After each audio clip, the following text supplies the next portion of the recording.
जैसा कि आप लोग सबको पता है कि हमने टीएमएस सॉल्यूशन का एक नया सीरीज स्टार्ट किया है, जिसमें से हमने क्लास 9th के force and Newton laws of motion chapter के क्वेश्चन नंबर 1 to 15 तक का सॉल्यूशन दे दिया हूं और 16 से 20 तक का सॉल्यूशन इस वीडियो में आपको मिल जाएगा। इसी तरह आगे का सॉल्यूशन पाने के लिए मेरे साथ बने रहें। बिना किसी देरी के मैं सूरज कुमार स्वागत करता हूँ आपके अपने यूट्यूब चैनल सपोर्टिव ज्ञान में।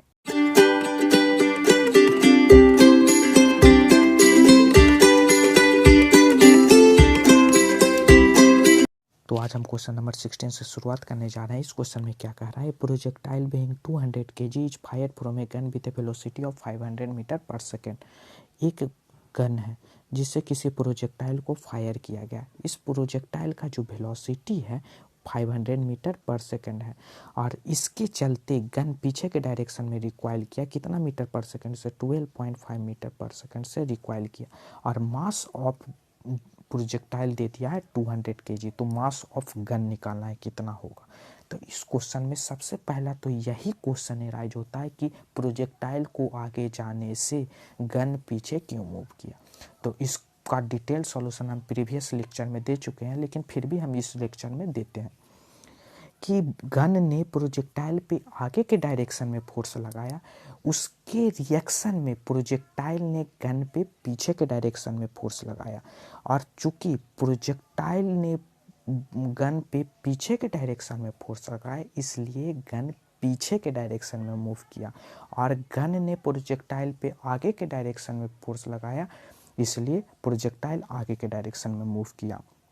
ठीक है, और दोनों एक दूसरे पर जो फोर्स लगाते हैं उसका मैग्नीट्यूड क्या होगा? सेम होगा।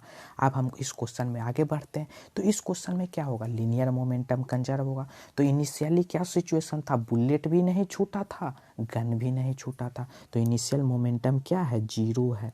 फाइनल मोमेंटम क्या होगा? Mass into velocity. तो मास कितना है प्रोजेक्टाइल का? 200 kg इंटू वेलोसिटी प्रोजेक्टाइल का 500 metre per second plus mass of gun नहीं पता, वेलोसिटी ऑफ गन पीछे के डायरेक्शन में, तो -12.5 मीटर पर सेकेंड। वेलोसिटी क्या कौन सा क्वांटिटी है? वेक्टर क्वांटिटी है, इसलिए हम यहाँ पे वेलोसिटी का क्या लेंगे? डायरेक्शन लेंगे। मैग्नीट्यूड तो लेंगे, साथ साथ डायरेक्शन लेंगे, क्योंकि वेक्टर का पहचान होता है मैग्नीट्यूड विथ डायरेक्शन। ठीक है, या इसलिए हम यहाँ पे -12.5 लिखें। अब इसको हम सॉल्व करेंगे तो कितना आएगा? m का value 5 into 10, 10 into 10 to the power 4 अब 12.5 और इसको जब कैलकुलेट करेंगे तो 8000 kg आएगा। 8000 kg आएगा। तो इस तरह से हम इस क्वेश्चन को सॉल्व कर दिए। अब हम क्वेश्चन नंबर 17 करेंगे। इस क्वेश्चन में क्या कह रहा है कि एक car of mass 2500 kg accelerate at the rate of 4 metre per second square and then at the rate of 16 metre per second square. Calculate the force exerted by the engine in 2 cases. तो एक car है जिसका मास दे दिया 2500 kg। सबसे पहले इसका acceleration था 4 metre per second square और उसके बाद इसका एक्सेलरेशन हो गया 16 मीटर पर सेकेंड स्क्वायर। तो दोनों में फोर्स का रेशियो निकालना है।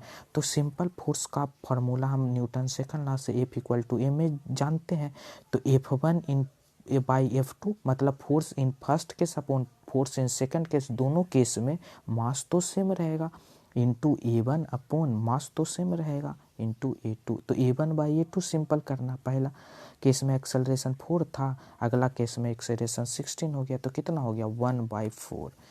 तो इस तरह से फोर्स का जो रेशियो है वह 1/4 के बराबर होगा, क्योंकि दोनों केस में मास तो सेम होगा। मास तो थोड़े कार का चेंज करेगा। जब एक्सेलरेशन 4 से 16 हुआ तो 4 से 16 होने में मास ऑफ कार तो चेंज नहीं होगा, तो दोनों में मास तो सेम होगा। तो किसके रेशियो के बराबर होगा? एक्सेलरेशन के रेशियो के बराबर होगा। इस तरह से हमने इस क्वेश्चन को सॉल्व किया। अब हम करेंगे क्वेश्चन नंबर 18। तो अब हम क्वेश्चन नंबर 18 करेंगे।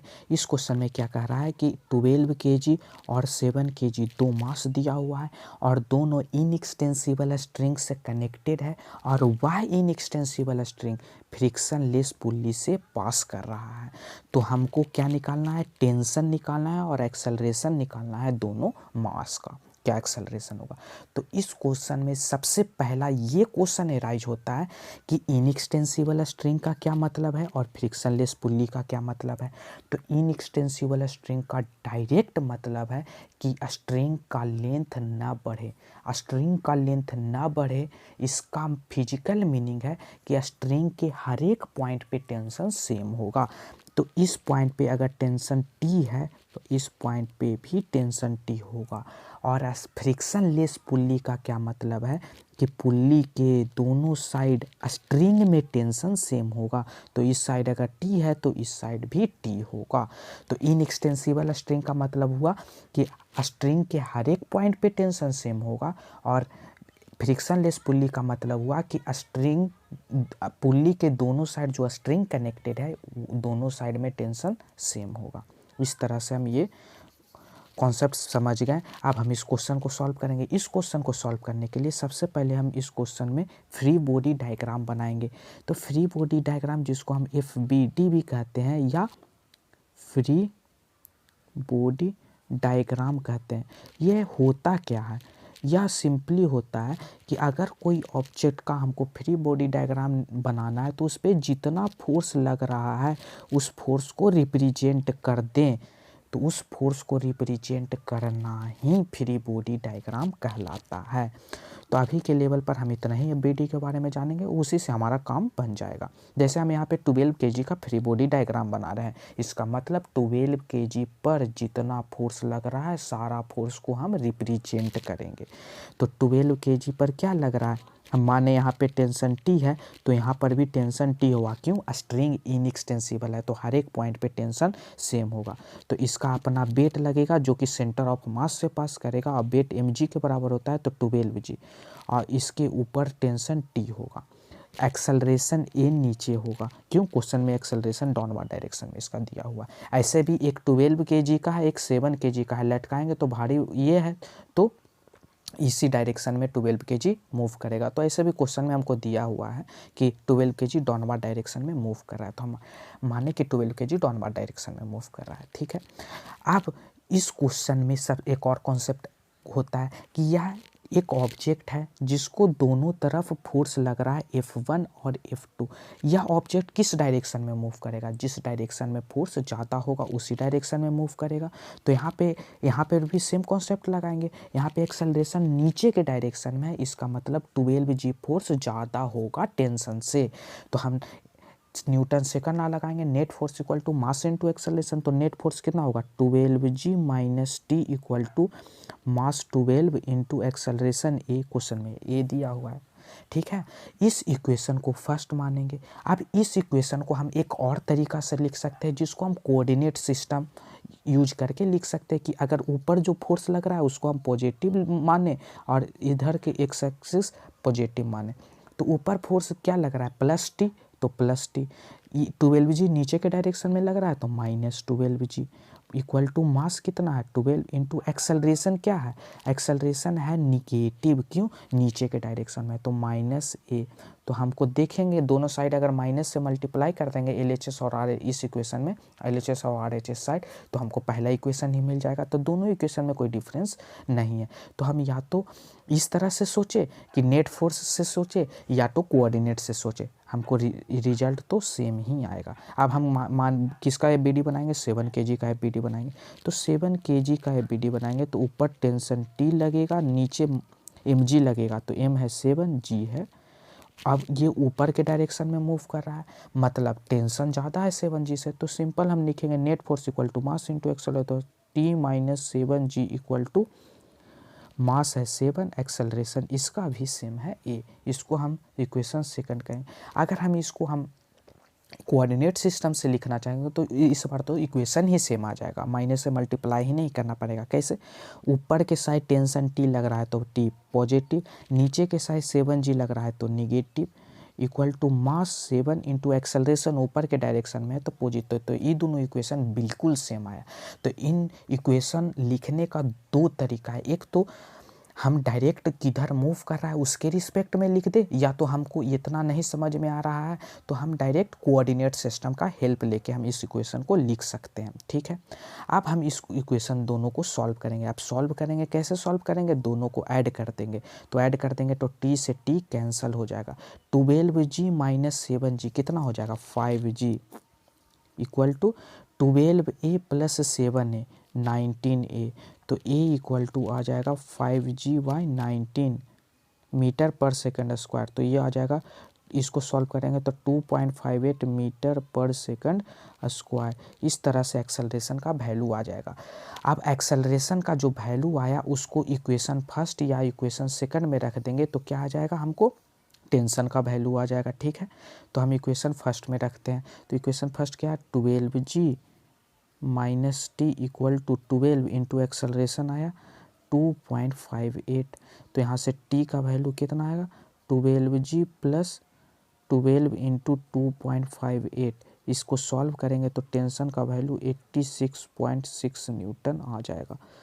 ठीक है, तो इस तरह से हम इस क्वेश्चन को सॉल्व करते हैं। तो इस क्वेश्चन में ज़्यादा कोई कॉन्सेप्ट नहीं था, हम सिंपल इनएक्सटेंसिबिलिटी ऑफ स्ट्रिंग का कॉन्सेप्ट यूज किए, फ्रिक्शनलेस पुल्ली का कॉन्सेप्ट यूज किए, एफवीडी का कॉन्सेप्ट यूज किए, और हम इस क्वेश्चन में इक्वेशन ऑफ मोशन, अगर ऑब्जेक्ट मूव कर रहा है तो कैसे लिखा जाता है वो हम सीखें। तो इस तरह से इस क्वेश्चन हो गया पूरा। अब हम करेंगे नेक्स्ट क्वेश्चन, क्वेश्चन नंबर 19। इस क्वेश्चन में क्या कह रहा है कि एक 10 ग्राम बुलेट है, shot from 10 kg gun with a velocity of 400 metre per second, what is the required. तो एक गन है जिससे एक बुलेट को छोड़ा गया। यह क्वेश्चन हम पहले भी कर चुके हैं, फिर से कर लेते हैं। तो इस बुलेट का मास दिया हुआ है कितना, गन का मास दिया हुआ है 10 kg, बुलेट का मास दिया हुआ है 10 ग्राम। अब गन का वेलोसिटी निकालना है, कितना रिक्वायर्ड वेलोसिटी होगा, और बुलेट का वेलोसिटी हमको दिया हुआ है। तो इस क्वेश्चन में सबसे पहला कॉन्सेप्ट तो यही एराइज होता है कि बुलेट आगे जाने से गन पीछे क्यों गया। तो इसका हम डिटेल आंसर पिछले लेक्चर में दे चुके हैं, लेकिन फिर भी हम इसको एक्सप्लेन कर देते हैं। न्यूटन थर्ड लॉ से हम जानते हैं every action there is equal and opposite reaction. तो गन ने बुलेट पे आगे का डायरेक्शन में फोर्स लगाया तो उसके रिएक्शन में बुलेट ने गन पे पीछे के डायरेक्शन में फोर्स लगाया, और चूंकि गन पे फोर्स पीछे के डायरेक्शन में लगा इसलिए गन पीछे के डायरेक्शन में मूव किया, और बुलेट पे फोर्स आगे के डायरेक्शन में लगा इसलिए बुलेट आगे के डायरेक्शन में मूव किया। अब इस क्वेश्चन को सॉल्व करने के लिए हम क्या करते थे, लीनियर मोमेंटम को कंजर्व करते थे। ठीक है, तो यहाँ पर भी लीनियर मोमेंटम को कंजर्व करेंगे। गन छूटने से पहले गन का भी रेस्ट में था, बुलेट भी रेस्ट में था, तो इनिशियल वेलोसिटी दोनों का जीरो था, तो मोमेंटम, इनिशियल मोमेंटम जीरो हो गया। फाइनली में क्या हुआ, गन का किधर गया, गन पीछे गया मान लिया जाए v वेलोसिटी से, और बुलेट आगे गया कितना वेलोसिटी से, 400 मीटर पर सेकंड से, ये दिया हुआ है।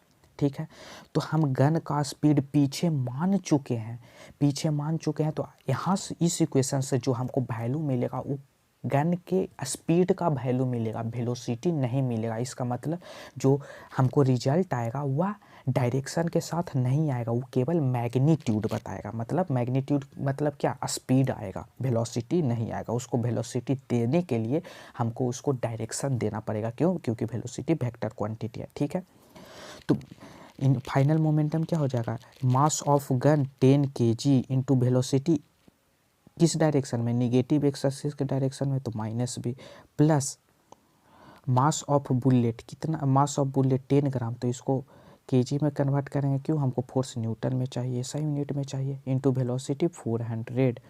तो 1 2 3 1 2 3, तो यहाँ से v इक्वल टू कितना आ गया, 0.4 मीटर पर सेकेंड। यहाँ पर से जो ये वेलोसिटी आया या स्पीड आया, कहेंगे कि स्पीड आया। क्यों, क्योंकि हम यहाँ पे भी क्या लिए हैं, स्पीड, इसलिए हम माइनस से मल्टीप्लाई किए, यानी कि भी क्या था, स्पीड का मैग्नीट्यूड था और माइनस इसका डायरेक्शन था। तो ये क्या है, वेलोसिटी का मैग्नीट्यूड, तो वेलोसिटी लिखेंगे तो -0.4 मीटर पर सेकेंड लिखेंगे। क्यों? डायरेक्शन के साथ। क्यों? वेलोसिटी स्केलर क्वांटिटी नहीं है, वेक्टर क्वांटिटी है, इसलिए निगेटिव डायरेक्शन हम ऐड करेंगे। क्यों? गन निगेटिव डायरेक्शन में जा रहा है, इसलिए -0.4 मीटर पर सेकेंड। इस तरह से अब क्वेश्चन नंबर 19 सॉल्व किया। अब क्वेश्चन नंबर 20, इस क्वेश्चन में क्या कह रहा है कि एक हंटर है और एक है क्या, एक है टाइगर। टाइगर हंटर की तरफ 10 कितना वेलोसिटी से मूव कर रहा है, 60 मीटर पर सेकेंड। 60 केजी का टाइगर है, 10 मीटर पर सेकेंड से मूव कर रहा है और टाइगर का मास दिया हुआ है 60 केजी। ठीक है, तो हंटर 1 सेकेंड में कितना बुलेट छोड़े ताकि यह टाइगर रेस्ट में आ जाए। ठीक है, तो हम सिंपल इस क्वेश्चन में कॉन्सेप्ट लगाएंगे। क्या कॉन्सेप्ट लगाएंगे कि टाइगर पे फोर्स कौन लगाएगा, टाइगर पे फोर्स बुलेट लगाएगा। तो हम ये निकालने की एक बुलेट टाइगर पे कितना फोर्स लगाएगा तो हमको पता चल जाएगा कि कितना बुलेट छोड़े कि टाइगर रुक जाए। ठीक है, ये हम कॉन्सेप्ट लगाएंगे। सबसे पहले हम ये सोचे कि टाइगर पे फोर्स बुलेट लगाएगा, तो हम ये निकालने की एक बुलेट टाइगर पे कितना फोर्स लगाएगा। ठीक है, और उससे पहले भी ये निकाल ले कि टाइगर को रुकने में कितना फोर्स रिक्वायर्ड है, तो उस वहाँ से हम सॉल्व इसको कर देंगे। तो सबसे पहले हम निकालते हैं कि टाइगर को रुकने में, टाइगर को रेस्ट में आने में कितना फोर्स रिक्वायर्ड है। ठीक है, तो फोर्स बराबर मास into acceleration Newton second law से हम सिंपल वही यूज करेंगे। तो इनिशियल वेलोसिटी है 10 metre per second, final velocity tiger को आना है रेस्ट में, और टाइम 10 मीटर पर सेकेंड से 0 मीटर पर सेकेंड आने में टाइगर ने टाइम t लिया, ये हम एज्यूम किया। तो इसको से एक्सेलरेशन निकालेंगे। क्यों? क्योंकि फोर्स बराबर मास इंटू एक्सेलरेशन होता है। ठीक है, तो v बराबर u प्लस at से हम initial velocity, final velocity 0, initial velocity 10 plus acceleration नहीं पता, टाइम t माने, तो एक्सेलरेशन हो गया -10/t metre per second square. ठीक है, अब फोर्स कितना रिक्वायर्ड है टाइगर को रेस्ट में आने से, तो मास इंटू एक्सेलरेशन, तो मास है 60 केजी, तो 60 इंटू 10/t, तो ये हो जाएगा 600/t न्यूटन। ठीक है, 600/t न्यूटन। अब यहाँ पे फोर्स जो आया, फोर्स का मैग्नीट्यूड आया। क्यों? क्योंकि हम यहाँ पे एक्सेलरेशन का क्या ले रहे हैं, मैग्नीट्यूड ले रहे हैं, तो फोर्स का क्या आया, मैग्नीट्यूड। मतलब 600/t न्यूटन का फोर्स रिक्वायर्ड है इस टाइगर को रेस्ट में आने में। तो अब हम निकालेंगे कि एक बुलेट टाइगर पे कितना अमाउंट ऑफ फोर्स लगाएगा। तो इसका भी वेलोसिटी है v बराबर u plus at। Initial velocity कितना मीटर पर सेकंड से जा रहा है, 75 मीटर पर सेकंड। फाइनल वेलोसिटी 0 होना है, तो initial velocity 75 plus acceleration time, तो t ही सेम ही लगेगा, तो एक्सेलरेशन यहाँ से आ गया 75/t। अब यहाँ से फोर्स बराबर मास इंटू एक्सेलरेशन, तो F बराबर मास कितना है 50 ग्राम, मतलब 50/मीटर पर सेकंड स्क्वायर में आएगा। 50 मास 50/1000। क्यों? ग्राम में दिया हो तो केजी में कन्वर्ट करना जरूरी है, क्योंकि फोर्स किस में चाहिए, न्यूटन में चाहिए, इंटू 75/t। यहाँ न्यूटन होगा। यहाँ पर भी जो फोर्स आया वह किसके कारण आया, फोर्स जो आया वह मैग्नीट्यूड आया, डायरेक्शन नहीं आएगा, तो फोर्स का मैग्नीट्यूड ये आया। ठीक है, क्योंकि एक्सेलरेशन का मैग्नीट्यूड लिए। अब हम ये क्या आया, कौन सा फोर्स है कि एक बुलेट टाइगर पर इतना फोर्स लगाया, माने कि n बुलेट 1 सेकेंड में छोड़ा, एक बुलेट ने इतना फोर्स लगाया, तो n बुलेट ने कितना फोर्स लगाया ये निकालना है। तो n बुलेट ने कितना फोर्स लगाएगा, n into 50/1000 into 75/t। n bullet ने इतना फोर्स लगाया, और फोर्स रिक्वायर्ड कितना था, 600/t। तो दोनों फोर्स पर इक्वेट कर दिए, ये हो जाएगा 20 टाइम्स 5 24, 5 से 15 टाइम्स, ये हो जाएगा 15 40। तो n का वैल्यू आ गया 160। तो 1 सेकंड में 160 बुलेट चलाना पड़ेगा इस हंटर को इस टाइगर जो 60 केजी का था उसको रेस्ट में आने में जो 10 मीटर पर सेकंड से मूव कर रहा था। तो इस तरह से हम क्वेश्चन नंबर 20 भी सॉल्व कर लिए। तो इस क्वेश्चन में कुछ खास नहीं था, सिर्फ हमको ये कॉन्सेप्ट लगाना था कि टाइगर था, टाइगर कुछ वेलोसिटी से मूव कर रहा था, अब वह टाइगर रुक गया, तो उस पर रुका तो मतलब उस पर कुछ ना कुछ फोर्स लगा होगा तभी वो रेस्ट में आया। अब फोर्स कौन लगाया, तो कहेंगे कि बुलेट ने उस पर फोर्स लगाया। तो हम ये निकाल लें कि टाइगर को रेस्ट में आने में कितना फोर्स रिक्वायर्ड है, या फोर्स बुलेट लगाएगा तो हम ये निकाल लें कि एक बुलेट कितना फोर्स लगाएगा, और उससे हमको पता चल गया कि एन बुलेट अगर रहेगा तो कितना फोर्स लगेगा। तो एन बुलेट यहाँ एन का वैल्यू यहाँ से सिंपल आ गया। तो इस तरह से हम इस क्वेश्चन को सॉल्व कर दिए। अब हम नेक्स्ट वीडियो में 21 to 25 क्वेश्चन सॉल्व करेंगे। तब तक के लिए थैंक यू, धन्यवाद।